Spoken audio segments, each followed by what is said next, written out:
Assalamualaikum warahmatullahi wabarakatuh. Alhamdulillahi rabbil alamin.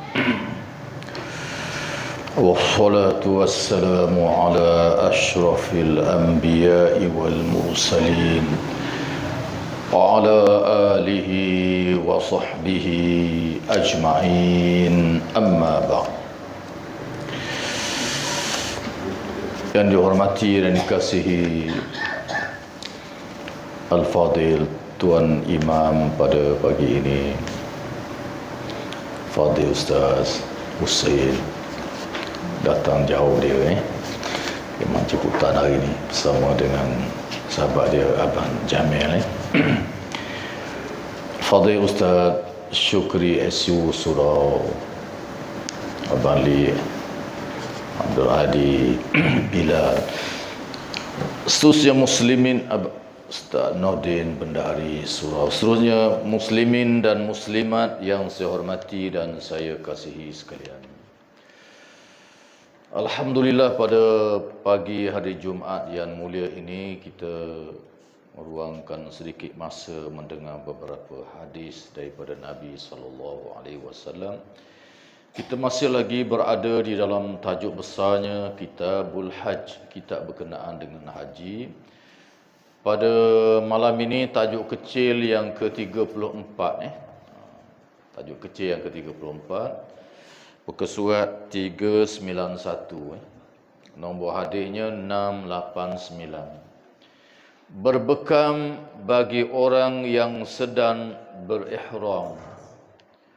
An ibni Buhainata radhiyallahu anhu anna nabiyya sallallahu alaihi wasallam ihtajama bi tariqi Makkah wa huwa muhrimun wasata ra'sihi. Daripada Ibnu Buhainah radhiyallahu taala anhu bahwasanya Nabi sallallahu alaihi wasallam pernah berbekam di bahagian tengah kepalanya di jalan menuju Mekah ketika baginda sedang berihram haji. Bitariqi Makkah, jalan menuju ke Mekah. Daripada Madinah Nabi pergi ke Mekah menunaikan haji ataupun umrah. Di pertengahan jalan itu wa huwa muhrimun, hal keadaan dia berihram. Dia pakai ihram hajilah. Sebab Nabi ni berihramnya bermula di Madinah, di Bi'ru Ali lagi. Jadi pertengahan jalan tu dia mungkin ada sesuatu, maka dia berobat dengan berbekam. Ini adalah salah satu di antara sunnah Rasulullah sallallahu alaihi wasallam yang masyhur. Perbincangan dengannya kita akan bincang tajuk yang khusus pada masa yang akan datang berkenaan dengan tibbun nabawi, perubatan Nabi sallallahu alaihi wasallam. Salah satunya ialah berbekam. Hadis yang kita baca ini adalah sangat sahih, diriwayatkan oleh Imam Bukhari, oleh Imam Muslim. Yang kita baca ini juga diriwayatkan oleh Al-Imam An-Nasa'i, Al-Imam Ibn Majah dan lain-lain para ulama hadis. Statusnya adalah sangat sahih. Diriwayatkan di peringkat sahabahnya nama iaitu Ibnu Buhainah radhiyallahu taala anhu.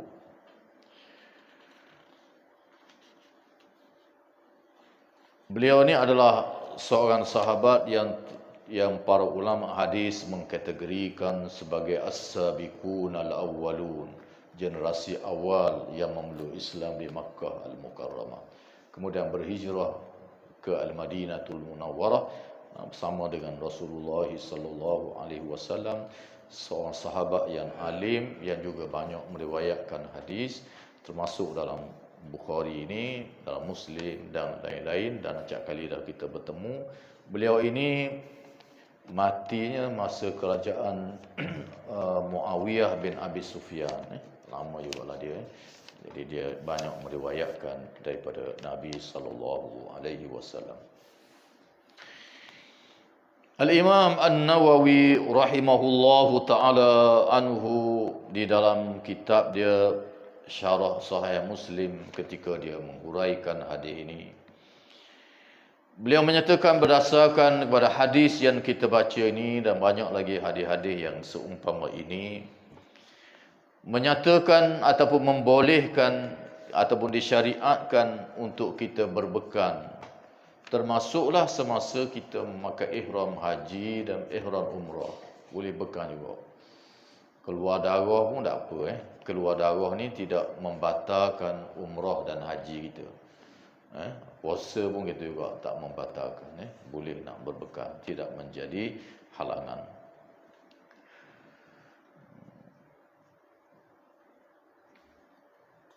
Jadi hijamah ini adalah salah satu di antara sunnah Rasulullah sallallahu alaihi wasallam, dan dia tidaklah, kata Imam Nawawi, bahkan jumhur ulama, majoriti para ulama termasuk mazhab empat, Syafi'i, Maliki, Hambali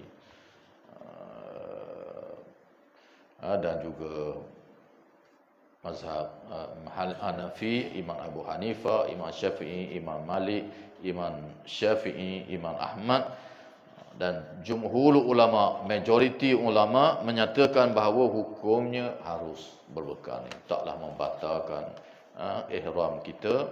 Bahkan sebahagian di kalangan ulama ada kitab-kitab yang tulis menyatakan hukumnya disepakati oleh semua para ulama. Ada yang sebut jumhur ulama, majoriti, masuk mazhab empat.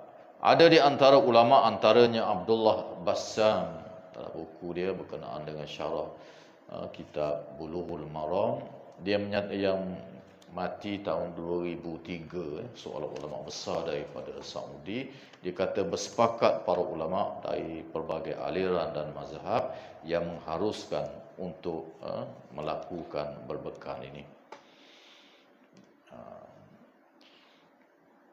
Pada dasarnya berbekan ini sunnah, sunnah. Sama ada kita ihram ke, kita duduk kapung ke, boleh berbekan. Kalau rasa tak sihat ke, penipala ke, boleh berbekan.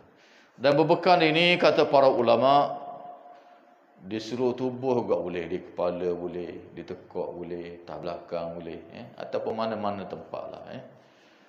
Dan berbekam ini pun hari ini ada bekam darah, dia toreh sikit, dia seduk.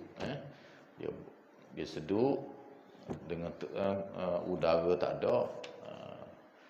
Dia letak benda tu seduk keluar darah lah. Darah tu biasanya dia keluar darah kotor yang ada dalam tubuh kita. Kalau dulu-dulu tu darah kotor ni buang dengan secara alami je. Orang kita sini tanam padi, cedung kat ketik litar, balik darahnya, litar kubal apa. So secara alami, secara semula jadi. Sihat orang dulu 70-80 tahun tu gagah lagi. Antaranya ialah keluarkan darah-darah yang kotor ni. Nabi SAW sentiasa melakukannya. Bahkan sebelum daripada Nabi nu lagi dah menjadi salah satu di antara berbekan. Bahkan hingga ke hari ini, bukan orang Arab sajalah, bukan orang Islam saja, bahkan yang bukan agama Islam pun, Cina baik, orang putih baik pun ada sistem ini. Jadi boleh berbekan. Bekan angin pun ada kau.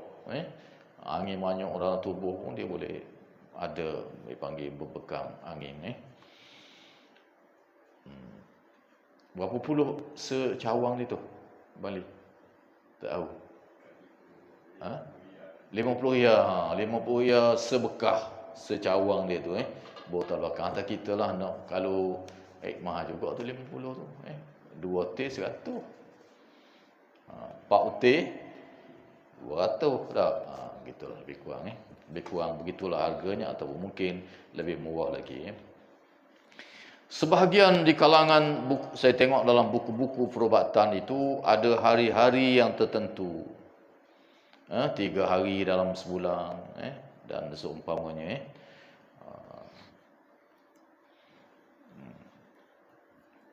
Tetapi saya lihat dalam beberapa dalilnya tak berapa sahih lah.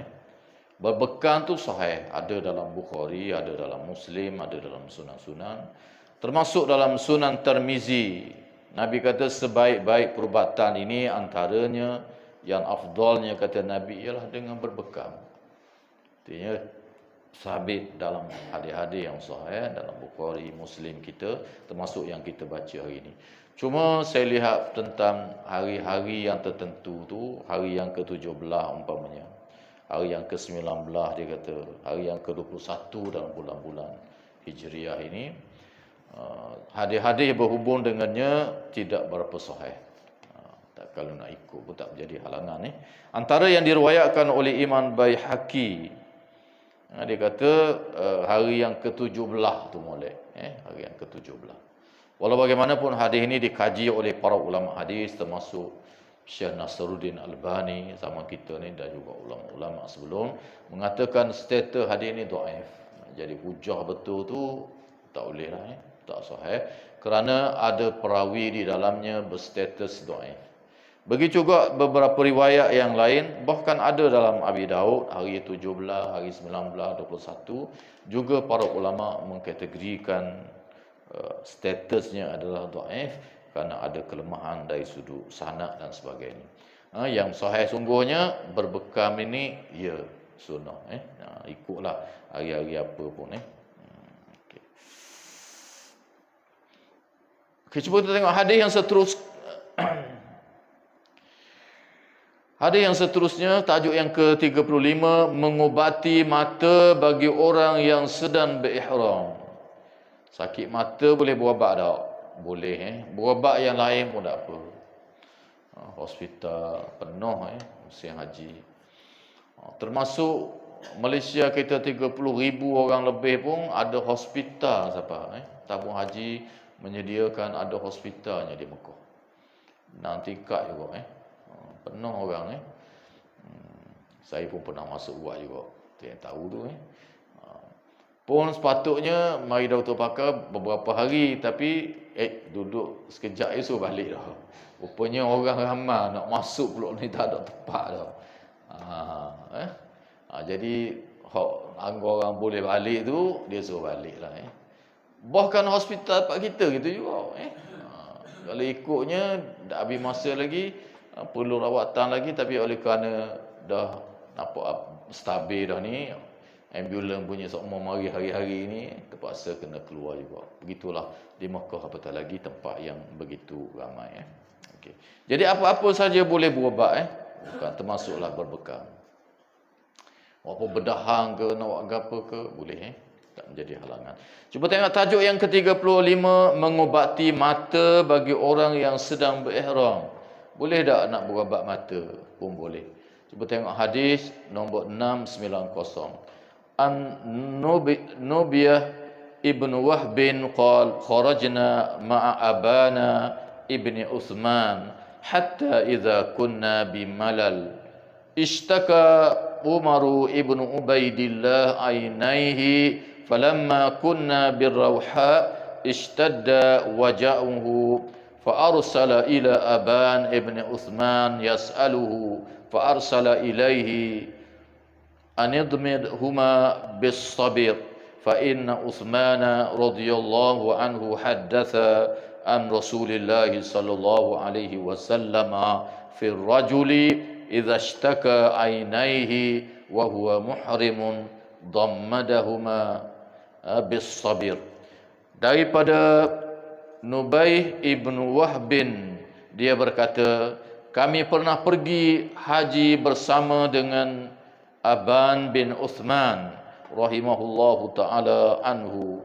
Ketika kami sampai di Malal, kami pergi haji bersama dengan Aban bin Uthman. Aban bin Uthman ini anak Sayyidina Uthman ibn Affan. Aban ini ramai juga di kalangan ulama tabi'in, termasuk hamba pada Sayyidina Uthman ibn Affan pun nama Aban. Acap kali dah kita bertemu. Tapi di sini ialah Aban bin Uthman, anak Sayyidina Uthman sendiri. Okay. anak Sayyidina Uthman ibn Affan sendiri, iaitu khalifah yang ketiga. Para ulama mengkategorikan Aban bin Uthman ini adalah termasuk kibarut tabi'in, ulama besar di kalangan tabi'in, anak murid para sahabat radhiyallahu taala anhu, termasuk dia ambil hadis ini daripada ayah dia sendiri Sayyidina Uthman.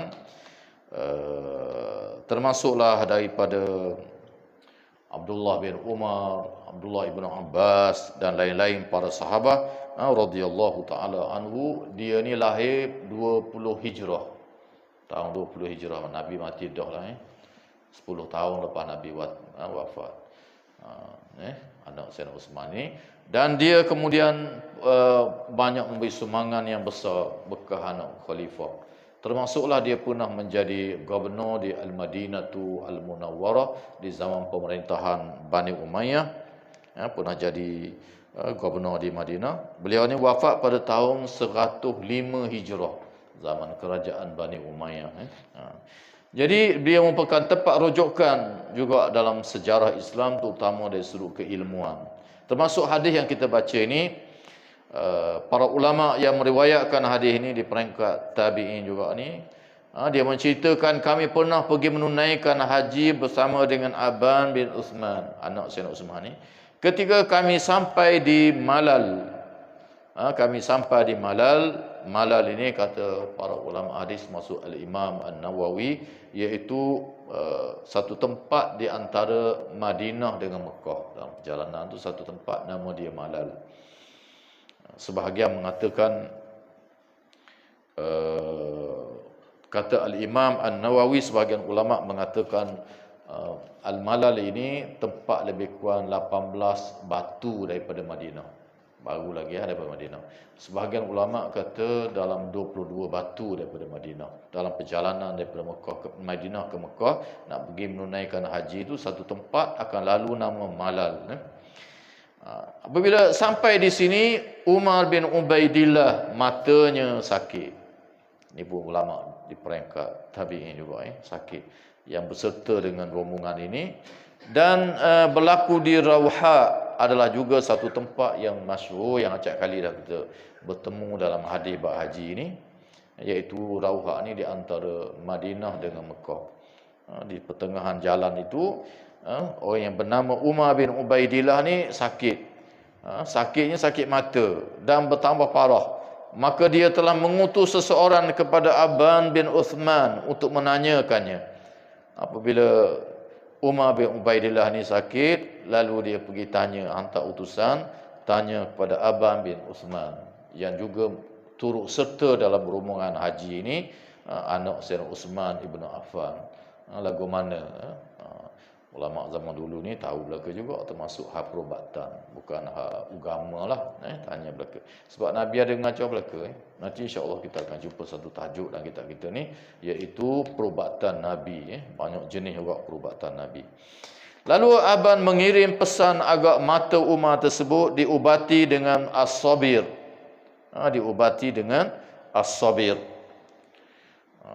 As-sabir ini ialah sejenis pokok yang rasa dia pahit.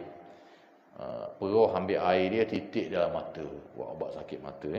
Kerana Uthman radhiyallahu taala anhu pernah memberitahuku daripada Rasulullah mengenai seseorang yang menderita sakit mata ketika sedang berihram, agak diubati dengan daun as-sabir ini.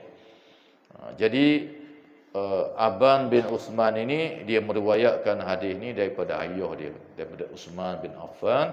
Sayyidina Uthman bin Affan pernah menceritakan bahawa pernah seseorang berlaku sakit mata, ngadu pada Nabi, lalu Nabi suruh berubat dengan as-sabir. Hadis ini juga sahih, ada dalam Muslim kita, ada dalam Abi Dawud, ada dalam At-Tirmizi, ada dalam An-Nasai, dan sebahagian kitab-kitab hadis statusnya adalah sangat sahih. Cuma as-sabir ini daripada perkataan sabar, dipanggil as-sabir. Kerana dipanggil as-sabir ini ialah kerana air dia tu kalau kita perah rasa dia pahit. As-sabir ini dalam komuh-komuhnya ialah pokok lidah buaya. Lidah buaya ataupun aloe vera. Pokok ni dikatakan sudah lebih daripada 5,000 tahun dulu lagi dah orang guna untuk buat ubat dalam pelbagai bangsa. Bangsa Cina baik, bangsa mana pun banyak guna, termasuk orang Arab hingga hari ini. Setengah negara tu dia tanam ladang yang luas ni biar lidah buaya ni di India, di Pakistan jual tepi-tepi jalan je, buat air macam air tebu itu Perah 5 nepih apa gitu gini Pak kita tak ada lagi jual. Jus aloe vera ni ada tak jual kedai? Ada? Saya tak pasang boleh. Ada jual, boleh buat minum dan sebagainya. Kalau ada rumah sakit-sakit mah terteralah titis. Dipanggil as-sabir ini disebut dalam pepatah Arab di antaranya ialah dipanggil as-sabru kas-sabir. Sabar ni macam pokok as-sabir juga. Kenapa? Kerana sabar ini adalah suatu kepahitan seperti pokok as-sabir. Sebab pokok as-sabir ini dia ada hawa pahit kot sikit. Ada rasa pahit-pahit sikit. Maka begitulah sabar. Terutama kita bercakap benda yang benar walaupun pahit. Tapi dia jadi obat. Begitu juga dengan kesabaran kita ni. Kalau kira merasa pahit juga kesabaran ni bila sakit dan sebagainya, tapi kita sabar itu akan mendatangkan pahala yang besar walaupun dia adalah suatu benda yang pahit. Diambil daripada perkataan as-sabru juga, kemudian dipanggil as-sabir. Disebabkan rasa dia. Ada satu pohon lagi juga dipanggil as-sabbarah, daripada perkataan sabar juga. Sabbarah. 30 tahun yang lalu saya suka makan buah ni. Sabbarah. Sabbarah ni bahasa Melayu kita buah kaktus.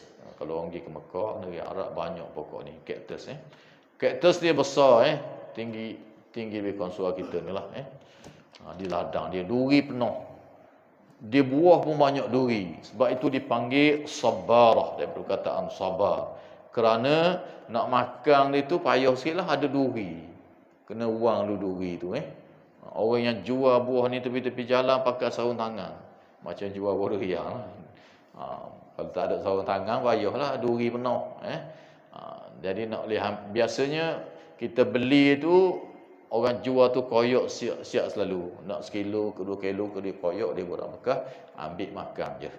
Kalau kita nak koyok sendiri, payah dengan duri dan sebagainya. Segi ke Mekah ni pun tengok buah ni enggak beli semua manis molek sedap, manis daripada buah naga lagi lah manis, dan harga dia pun mahal.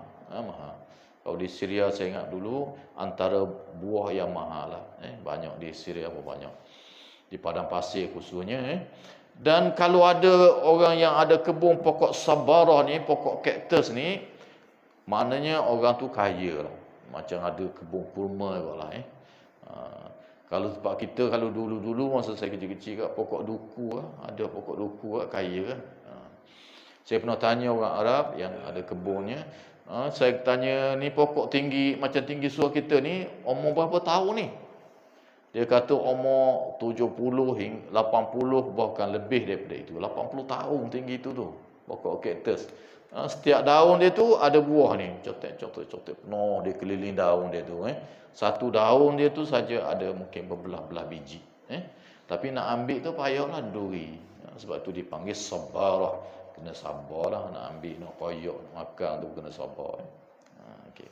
Besar juga khasiat buah ni Tempat kita, saya pergi ke Johor beberapa tahun yang lepas, saya singgah satu tempat di sana Kuantan itu. Tempat hentian itu saya tengok banyak buah kaktus ini cotek aring buah dia tapi tak masak lagi masa tu.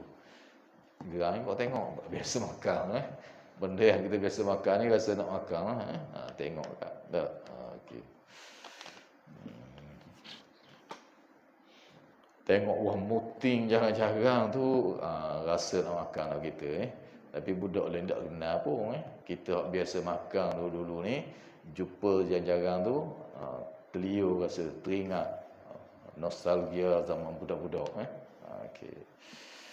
Buah gucir tu kalau tengok rasa nak makan masa-masa manis. Lah ni tak kenal dah buah gucir, buah gapa ni kata. Tak nak makan pun dulu pokok jelar tikus tu makan. Buah nyamuk tu makan akak-akak tu jemur panah dengan kau makan manis-manis masak. Orang lain ni kalau ada pun tengok saja je okey, besar juga khasiatnya tu. Okey. Jadi sakit mata ni para ulama menyatakan bahawa bersepakat para ulama dalam pelbagai mazhab dan aliran kerana banyak hadis-hadisnya yang sahih yang datang daripada Nabi, walaupun kita berihram tak membatalkan ihram umrah kita dan ihram haji kita. Begitu juga dengan puasa pun tak batal juga, boleh titis dalam mata.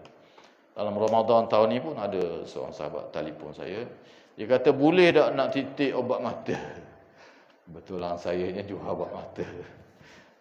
Ada juga orang tanya tu Boleh katakan tiap-tiap tahun apabila mari puasa ni ada je tanya, boleh tak titik dalam mata ustaz kata. Ada orang kata tak boleh titik kata, batal puasa. Saya kata tak apa, tidak menjadi halangan Bahkan semua mazhab tidak menjadi halangan, taklah membatalkan puasa. Bila rakyat gitu dia kata puasa juga dalam tekak tu pahit-pahit dia kata. Obat mata kan banyak pahit. Memang kalau kita titik dia ada rongga-rongga dalam tu, dia masuk tu dia boleh pergi dekat dengan tekak kita juga. Ada hawa pahit-pahit di tekak tu maka para ulama mengatakan walaupun masuk maka ini juga adalah dimaafkan. Ya tapi dimaafkan dalam jumlah yang sedikit. Begitu juga dengan bercelok mata. Celok mata ni pun dia ada rasa pahit juga tu boleh masuk dalam tekak kita, boleh ada hawa rasa pahit. Sunat hukum bercelok ni termasuk puasa pun boleh pakai. Walaupun ada rasa pun tak membatalkan puasa kita boleh titik. Jangan titik obat mata dalam mulut sudahlah, dalam tu batal lah dalam mata kalau masuk sikit sebanyak tu maaf. Bahkan dalam perubatan ini kalau sekadar untuk di kulit pun ada orang tanya bahawa ni lagu mana jika sekiranya dia terpaksa cocok beberapa jenis obat masuk dalam kulit pun juga tidak membatalkan puasa kita macam bekan juga tak membatalkan puasa. Termasuklah cocok insulin baik cocok apa benda dan sebagainya masuk, termasuk cocok vitamin pun ada lah ni vitamin jadi segar sikit orang dok-dok dan sebagainya dimasuk vitamin pun tidak dianggap sebagai makan tak membatalkan puasa kecuali vitamin tu dia telang barulah batal pun biasa juga orang tanya saya nya ialah berkenaan dengan obat. Setengah tu orang sakit jantung sakit jantung dan beberapa jenis penyakit lagi. Ada pihak doktornya dia bagi obat yang diletak di bawah lidah. Ni pun banyak juga jenis dia letak bawah lidah, pakai kemang bawah lidah. Obat tu cair bawah lidah. Dia meresap di dalam orak-orak lidah. Kemudian habis gitu ya. Tak masuk ke tekak, dia letak bawah lidah je. Sakit jantung baik ada beberapa jenis lagi. Dan dibincang di banyak peringkat jawatan kuasa fatwa, termasuk saya tengoknya Rabitah Al-Alamil Islami yang berpusat di Mekah. Pernah bincang ulama di peringkat dunia beberapa kali perbincangan, panggil pakar-pakar bahagian sakit ini. Mereka pakar-pakar ini melaporkan bahawa ulama-ulama tanya, dah dia letak dalam mulut tu masuk dalam tekak ke? Mereka kata dah. Dia cair bawah lidah, meresap melalui saraf-saraf di bawah lidah. Meresap gitu je ke seluruh tubuh kita. Maka para ulama memberi fatwanya, termasuk Rabitah Al-Alamil Islami, termasuklah saya tengok fatwa kebangsaan negara kita, termasuk fatwa beberapa negara Arab, mengatakan bahawa tidak membatalkan puasa. Jangan obat tu kita telang batal lah. Obat tu kalau kita telang batal. Tapi kalau sekadar letak bawah lidah, dia meresap melalui saraf-saraf di bawah lidah, itu tidak mengapa tidaklah membatalkan semayang. Termasuklah obat-obat sapu, obat gatal ke obat gapo ke di kulit kita, walaupun dia meresap masuk ke dalam ini tidak membatalkan puasa kita. Termasuklah ihram haji dan umrah. Ketika berihram kita pakai obat mata ni tidaklah membatalkan umrah kita. Kalau nak pergi umrah, nak pergi haji, molek kau cari obat mata ni. Pengalaman saya sendiri pergi umrah baik, pergi haji baik, termasuk saya pergi haji 2 tahun lepas, saya bawa banyak juga obat mata ni. Saya ingat sekotok juga saya bawa. Habis licin. Bukan kita guna seorang lah, ada orang sakit, kita bagi. Rupa-rupanya di Mekah ni mudah sangat kena sakit mata. Bukan musim haji. Bukan zaman Nabi lah, zaman ni pun begitu. Antara yang saya tengok itu ialah faktor cuaca. Mungkin pembangunan masjid, persekitaran tu debu banyak, perjalanan banyak debu. Dan manusia datang daripada seluruh dunia bawa penyakit mata ni mudah merebak. Kena seorang kawasan padat, jadi mudah berobat. Mudah kena sakit mata. Sepanjang yang saya ingat, bagaimana orang-orang sakit mata Malaysia pun hampir ramai juga lah yang kena dalam jumlah yang besar juga. Sehingga yang banyaknya kena ni, sehingga pihak hospital tak ada obat mata apa. Bukan kerana dia tak bawa, dia bawa tapi habis. Dalam tempoh sebulan itu tu orang sakit mata tu nak obat mata tak ada dah. Habis. Di hospital bekalan yang dia bawa dengan jumlah yang besar tu habis. Ramainya orang sakit mata. Jadi kebetulan saya bawa ni enggak orang sakit bilik-bilik sebelah apa bagi je okey. Alhamdulillah boleh tahan juga Lepas kuliah nanti ada, kebetulan saya tengok dalam kereta saya tadi ada obat mata saya bagi hari ni kalau sekadar yang dang lah ada kat bendahari kita Ustaz Din sebelah tu pergi ambil bagi sebotol seorang. Sakit-sakit mata titik je. Okey, bagi percuma ini. Obat mata saya ni sebagai maklumat lah nanti takut nak pakai pula. Saya sudah jual ni sebelum saya kahwin lagi. Saya buat obat mata ni, saya belajar dengan doktor yang lulusan daripada Universiti Jepun, akupuncture.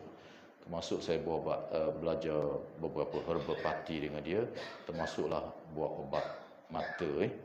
Obat mata ni dibuat dia order daripada Jepun, daripada bahan yang paling utamanya ialah daripada ekstrak mutiara. Ekstrak mutiara. Mutiara ni dah diguna beribu tahun sejak zaman Cina dulu, seluruh dunia dulu, zaman dulu itulah obatnya. Kalau luka-luka zaman dulu ambil mutiara, dia asah mutiara, bekas asahan mutiara tu dia letak tempat luka dan sebagainya. Kajian moden mendapati bahawa air mutiara ni bakteria tu tak boleh membiak. Sebab tu orang luka, orang apa, zaman-zaman dulu pembedahan di China pun dia guna mutiara je. Bakteria tak boleh membiak, jadi cepat sembuh. Luka dan seumpamanya. Jadi ada orang tanya saya pasal apa obat ni cepat sembuh mata dan sebagainya, luka-luka kecil. Sahabat-sahabat daripada surau kita pun ada yang buat luka-luka kecil, mesin rupuk dan sebagainya, biasa carilah titis dalam beberapa hari hilang. Sakit mata tu merah nyala tu titis dalam 3 hari hilanglah biasanya. Naik motor masuk benda merah, benda terbang tu kena mata merah nyala mata. Titis dalam 2-3-4 kali putih balik. Antara sebabnya orang tanya saya pasal apa boleh jadi sembuh kena sakit mata ni, sebab bahan utama dia ialah ekstrak daripada mutiara. Mutiara ni macam saya kata tadi, kajian sainsnya bakteria tak boleh membiak. Sebab tu kita sakit mata kali pakai semua titih dalam 6 kali sehari, 5 kali sehari, insya-Allah dalam beberapa hari sembuh insya-Allah. Okey. Boleh ambil selepas ni. Okey, satu hadis lagi kita baca, hadis 691 Orang yang berihram yang membasuh kepala, boleh tak nak basuh kepala masa ihram? Boleh. Nak mandi ke nak basuh kepala tak jadi halangan. Kadang-kadang jamaah haji baik, umrah baik, dia takut. Boleh dah, boleh dah.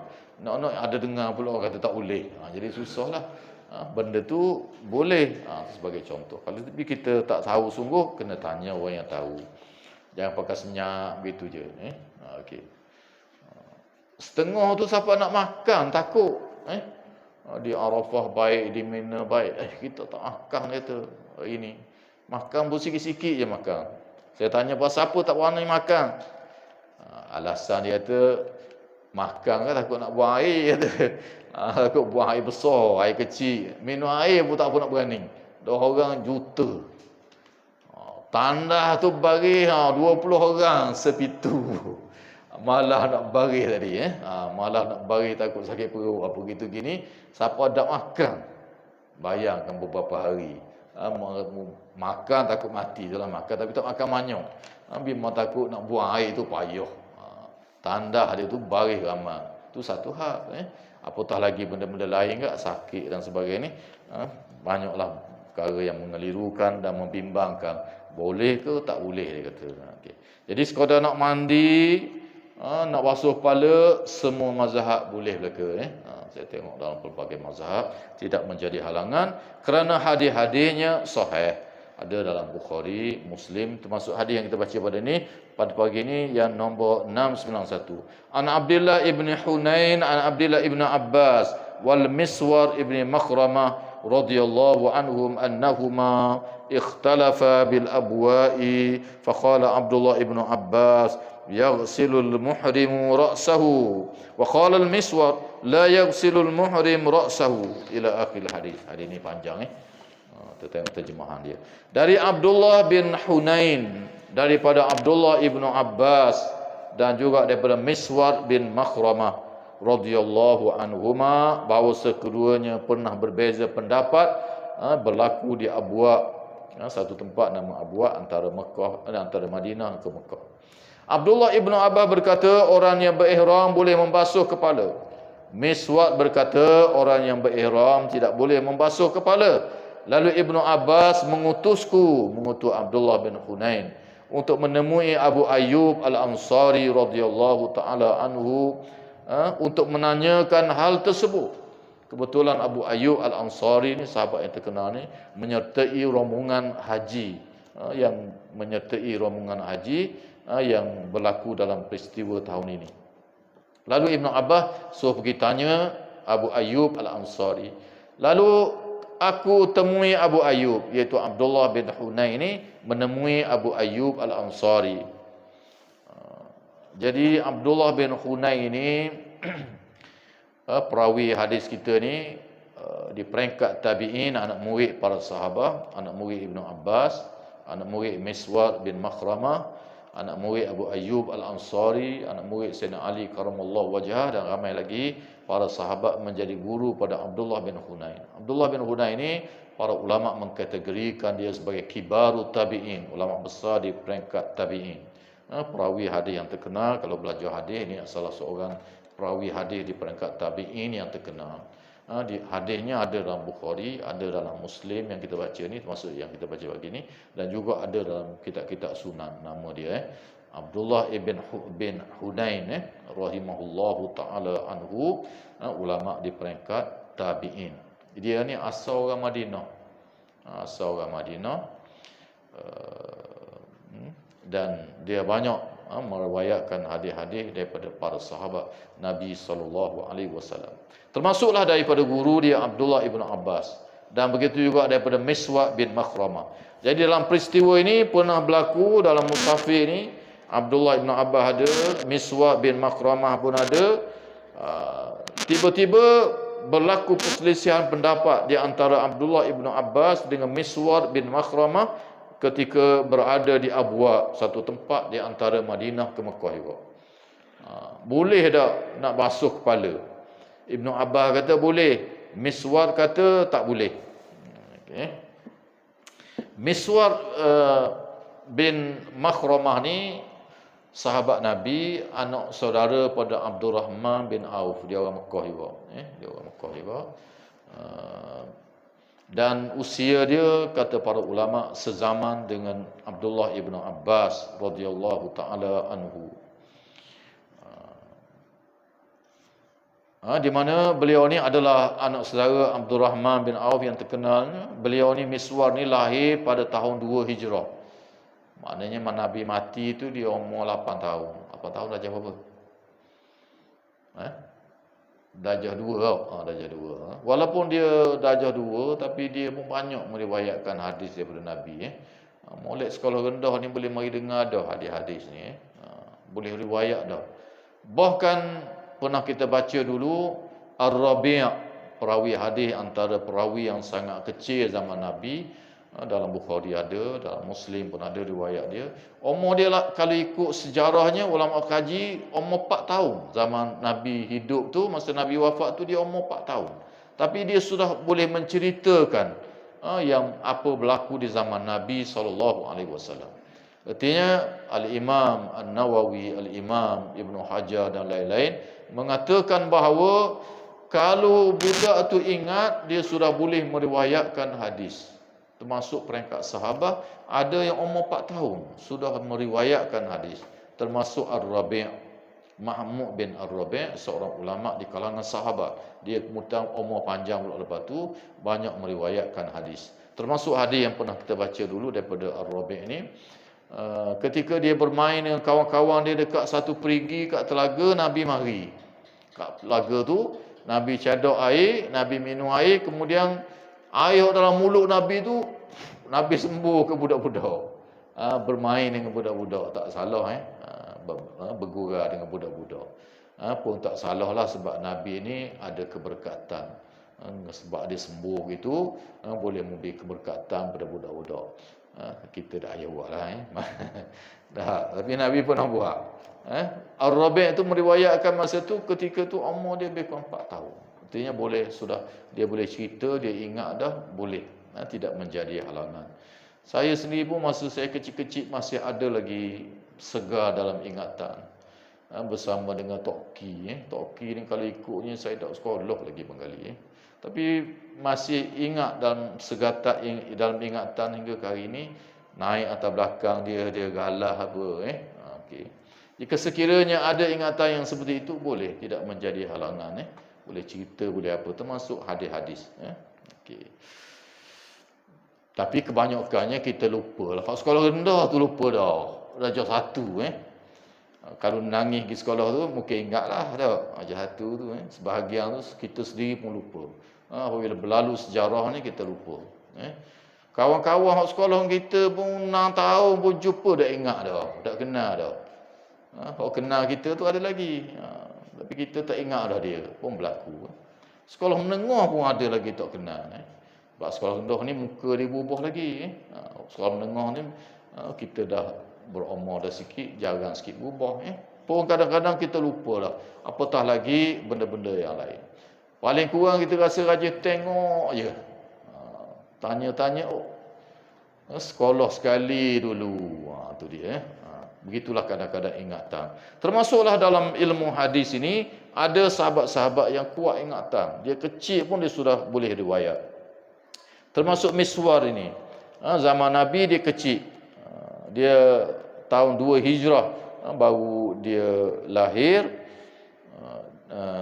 Artinya masa Nabi wafat tu dia umur 8 tahun. Lebih kurang sebaya lah dengan Ibnu Abbas pun lebih kurang gitu lah.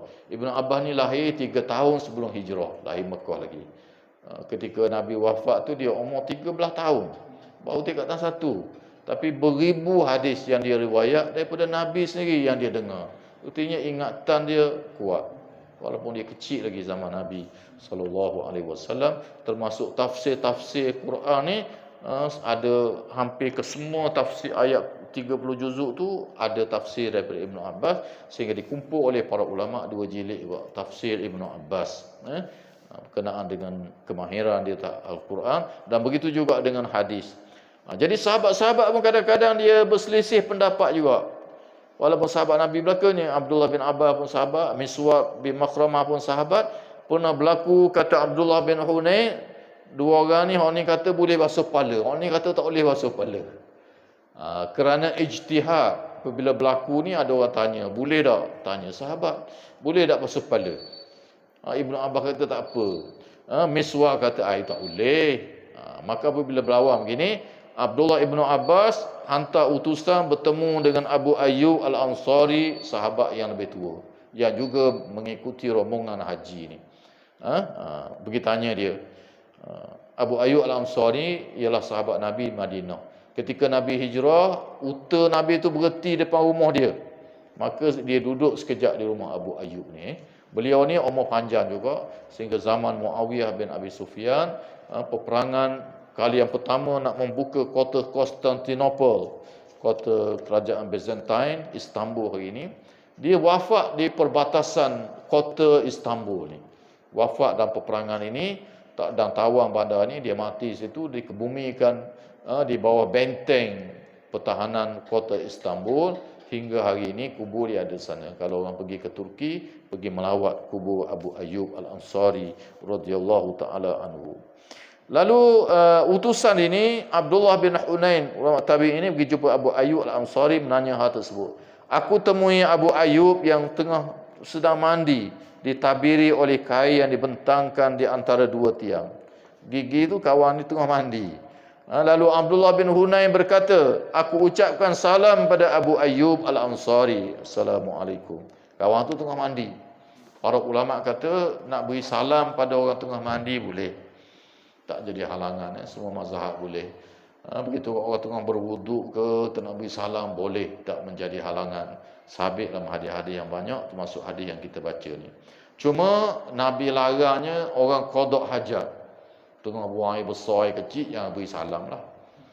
Air duduk dalam bilik air, jangan beri salam. Ini telah kita baca dulu hadis-hadis bab istinja. Paling kurang makruh. Sebabnya kata para ulama, orang buang air ni dia mendedahkan aurat. Nak buang air besar tak mendedahkan aurat, nak buang lagu mana? Tak. Selok kain-kain habis. Setengah tu buang terus kain. Dah, walaupun you duduk dalam tanda, dia dalam keadaan terdedah aurat. Jadi sebab itu kita tak boleh beri salam. Al-Imam Ibn Hajar dalam kitab dia Fathul Bari, dia hurai panjang berhubung dengan perkara ini. Antara sebab yang dilarang ialah kerana orang qada hajat ni dia mendedahkan aurat. Assalamualaikum warahmatullahi. Assalamualaikum itu assalam ni salah satu makna dia adalah nama Tuhan tu. Assalam tu nama Tuhan. Tuhan yang sejahtera. Jadi Assalamualaikum tu makna dia mudah-mudahan Allah yang bernama Assalam bersama dengan kamu. Kawan tu dalam keadaan terdedah aurat, jadi tak molek kita berdoa seperti itu.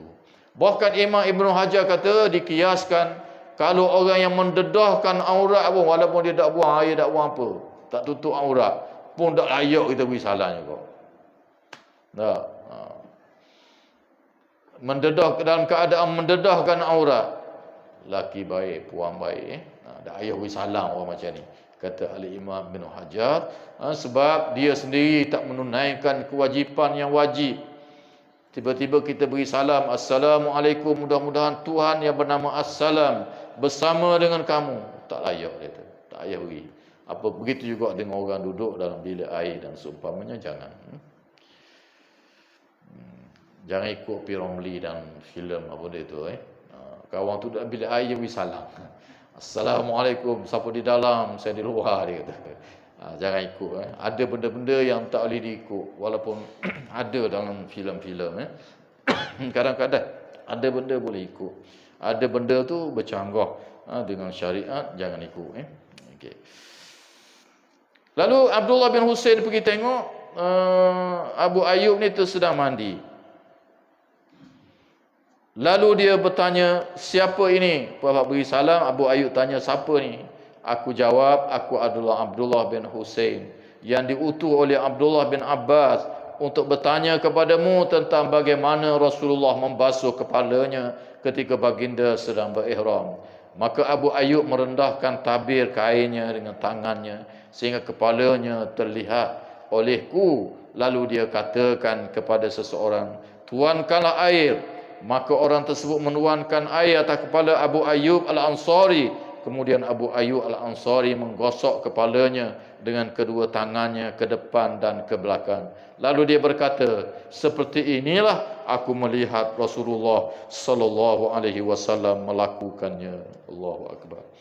belajar secara praktikal ulama-ulama di peringkat tabi'in dan begitu juga para sahabat Nabi SAW. Jadi dalam rombongan yang ramai, kita mandi, takut terdedah aurat, kita tutup sikit dengan kain. Begitulah sunnah Nabi je begitu juga. Buat benteng juga lah. Buat kain, letak kain, buat di kayu, mandi. Jadi Abu Ayyub mandi dikelilingi oleh kain sebab orang ramai. Dia mandi situ jiru. Okay. Jadi mari orang bertanya soalan tengah mandi pun ada. Sahabat layan je. Betul lah tanya pula, mandi pula, basuh kepala. Sedang molek tengah mandi ni dia pun tunjuk. Aku tunjuk dia kata. Dia suruh orang buat air. Kebetulan petugas sahabat lah. Yang bertugas dengan sahabat ni ambil air jiru atas kepala dia, dia pun menggonyol kepala dia daripada belakang ke depan, dia gonyol kepala beginilah lebih kurang.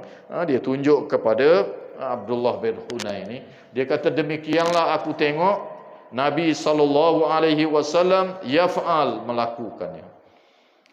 Jadi dia tunjuk benar.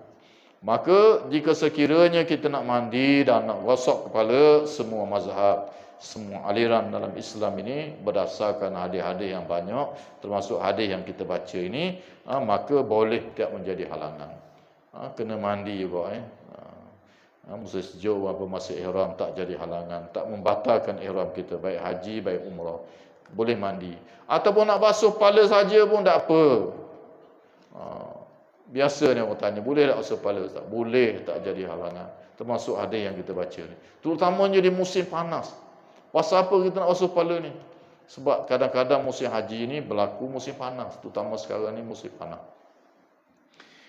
Dan pihak kerajaan menyediakan paip-paip air dalam perjalanan daripada Mekah ke Madinah tu, tak di Mina, di Padang Arafah. Paip-paip air tu banyak dia pasang di sepanjang perjalanan kita. Apabila panas, kita basuh kepala. Jumpa paip air kat, di samping kita minum, kita buat basuh kepala. Panas tak tahan. Bahkan kita jiru atas tubuh kita sebab untuk menyejukkan badan. Dengan niat yang seperti itu pun tidak menjadi halangan, tidak membatalkan ihram kita. Tak kena dam, tak kena apa. Boleh mandi, kena boleh dan sebagainya. Nak guna sabun pun boleh. Pun ada orang tanya saya, boleh guna tak sabun? Wangi dia tadi. Kan kita tak boleh pakai wangian. Saya kata wangian apabila dipanggil wangian tak boleh pakai masa ihram. Tetapi kalau sabun, ini orang tak panggil wangian, orang panggil sabun. Sabun mandi baik, shampoo body baik, basuh pakaian baik, walaupun dia wangi. Sabun hari ni wangi belaka, basuh pakaian ihram, pakaian kita wangi. Nak kalau kita atas dobi tu 2-3 hari tu wangi lagi. Sabun hari ni memang wangi. Termasuklah sabun buat mandi pun memang wangi. Sebahagian takut nak pakai. Takut dilarang masa ihram memakai wangian. Dikira ni memakai wangian. Sebab tu benda-benda agama ni kena tanya orang tahu. Ramai yang tak berani nak guna. Saya kata tak apa, boleh guna. Kita peluh jeruk apa gitu gini. Gunalah sabun, tak jadi halangan. Ketika kita ihram ni boleh mandi. Dan semua ulama daripada berbagai mazhab, termasuk mazhab kita, termasuk fatwa Majlis Kebangsaan negara kita pun pernah bersidang berkenaan dengan perkara ini. Mereka bincang bahawa di sana ada dalil-dalil yang banyak bahawa Nabi memakai wangi-wangian untuk basuh tubuh dan sebagainya, tidak menjadi halangan semasa ihram. Walaupun kita ihram, kita umrah baik, kita haji baik, banyak hari haji tu, jadi kena mandi, nak pakai sabun, shampoo body ke apa ke, boleh pakai. Boleh pakai, tidak menjadi halangan. Tak payah takut lah. Hadis-hadisnya banyak. Termasuk hadis yang kita baca ni, hadis ni juga ada dalam Sahih Bukhari ni. Ada dalam Abi Daud, ada dalam An-Nasai, ada dalam Ibnu Majah. Hampir semua kitab-kitab hadis menceritakan berkenaan dengan peristiwa ini, bahawa ianya dilakukan oleh Nabi SAW. Oleh sebab itulah para ulama menyatakan disepakat semua mazhab boleh mandi. Tapi nak gonyong kepala pun boleh. Nak menggerakkan ke kanan ke kiri boleh, tidak menjadi halangan. Tetapi janganlah sampai pengkat gonyong terlalu kuat sehingga cabut rambut di kepala, tak boleh. Sehingga gugur rambut di kepala tu tak boleh. Kena pandai-pandai lah. Jadi orang mudah gugur rambut tu jangan gonyong kuat-kuat sikit. Kalau gugur rambut kena bayar dam tu. Sorak 10 riyal. Jangan main 10 riyal tu masa ihram. Sebab tu kena jaga. Jangan sampai tercabut rambut-rambut dan bulu-bulu yang ada di tubuh kita. Okey. Nak basuh boleh, nak gonyok boleh, tak membatalkan ihram kita, tetapi kalau tercabut juga kena bayar dam. Okey. Ketiga hadis yang kita baca pagi ni. Cikgu harap ajak nak kongsi satu soalan Ada ahli jemaah kita juga tanya tapi dia tak hari ni daripada Gonangka Sam saudara Sam.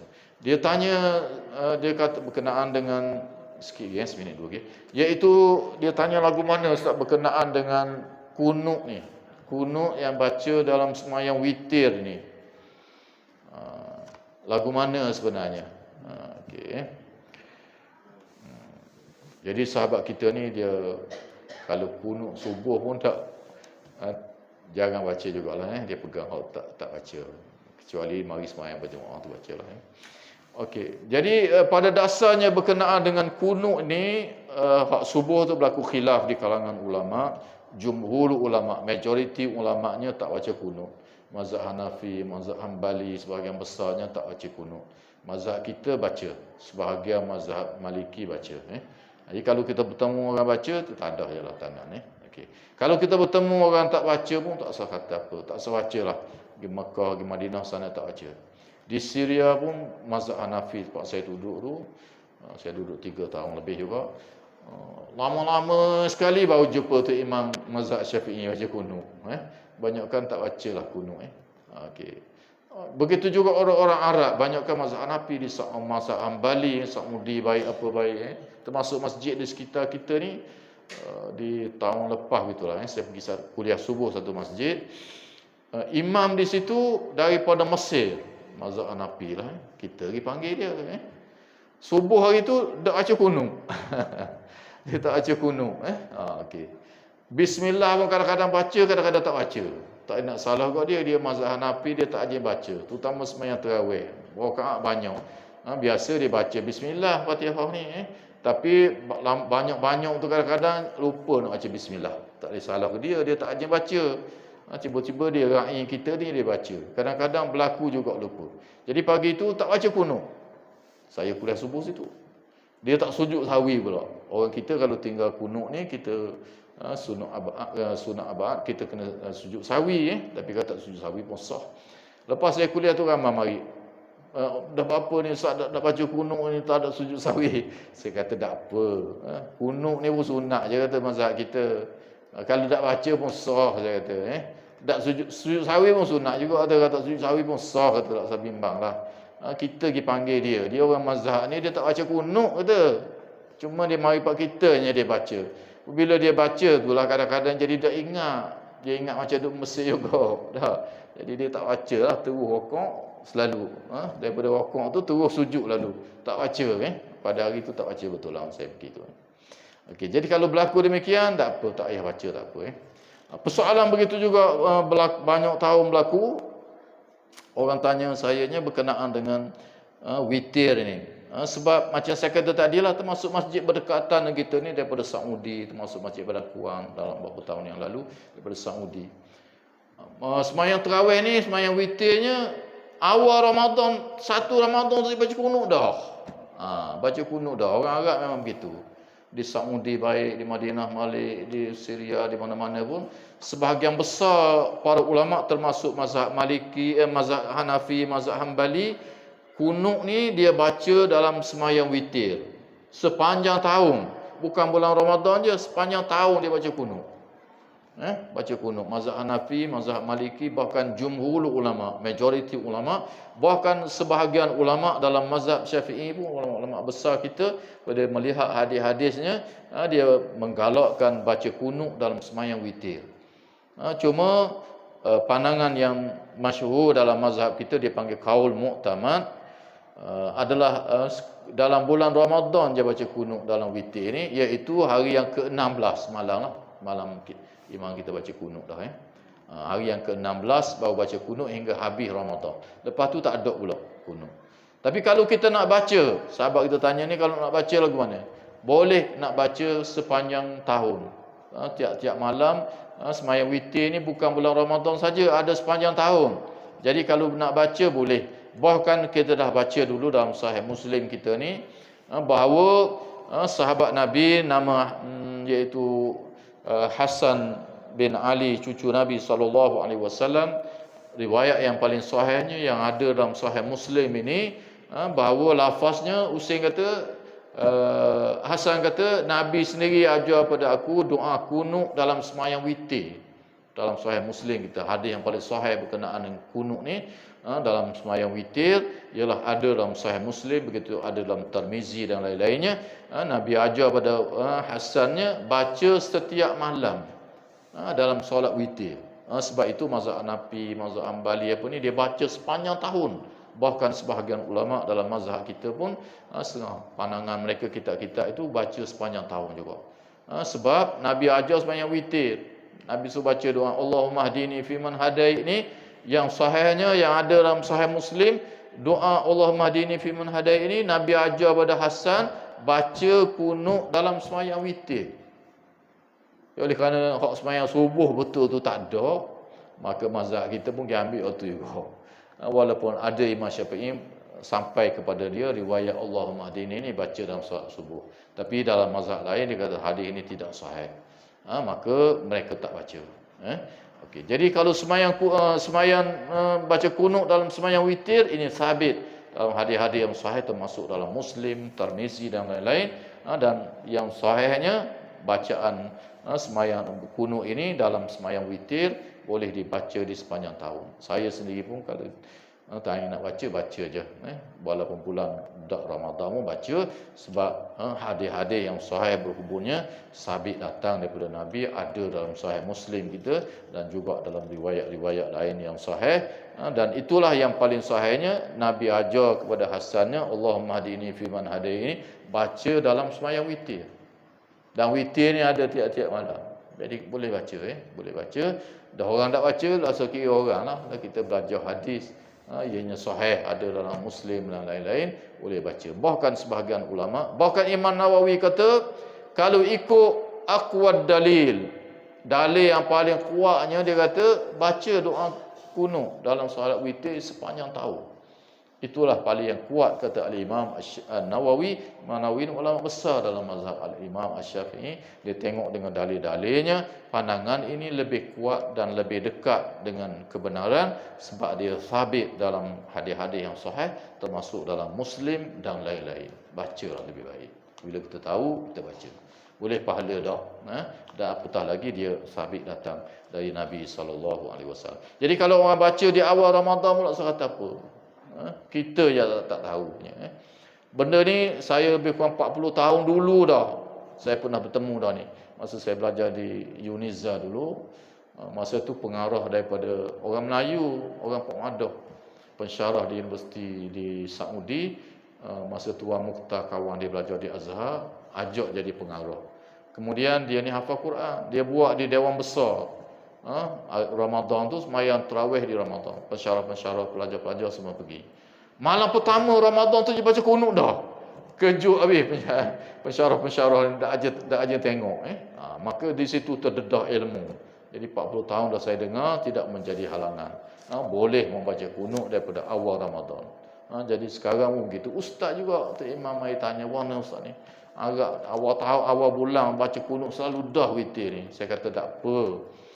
Bahkan sebahagian besar ulama dalam pelbagai mazhab, termasuk dalam mazhab kita pun berpendapat bahawa dibaca sepanjang tahun. Jadi awal Ramadan tu sepanjang tahun dah tu.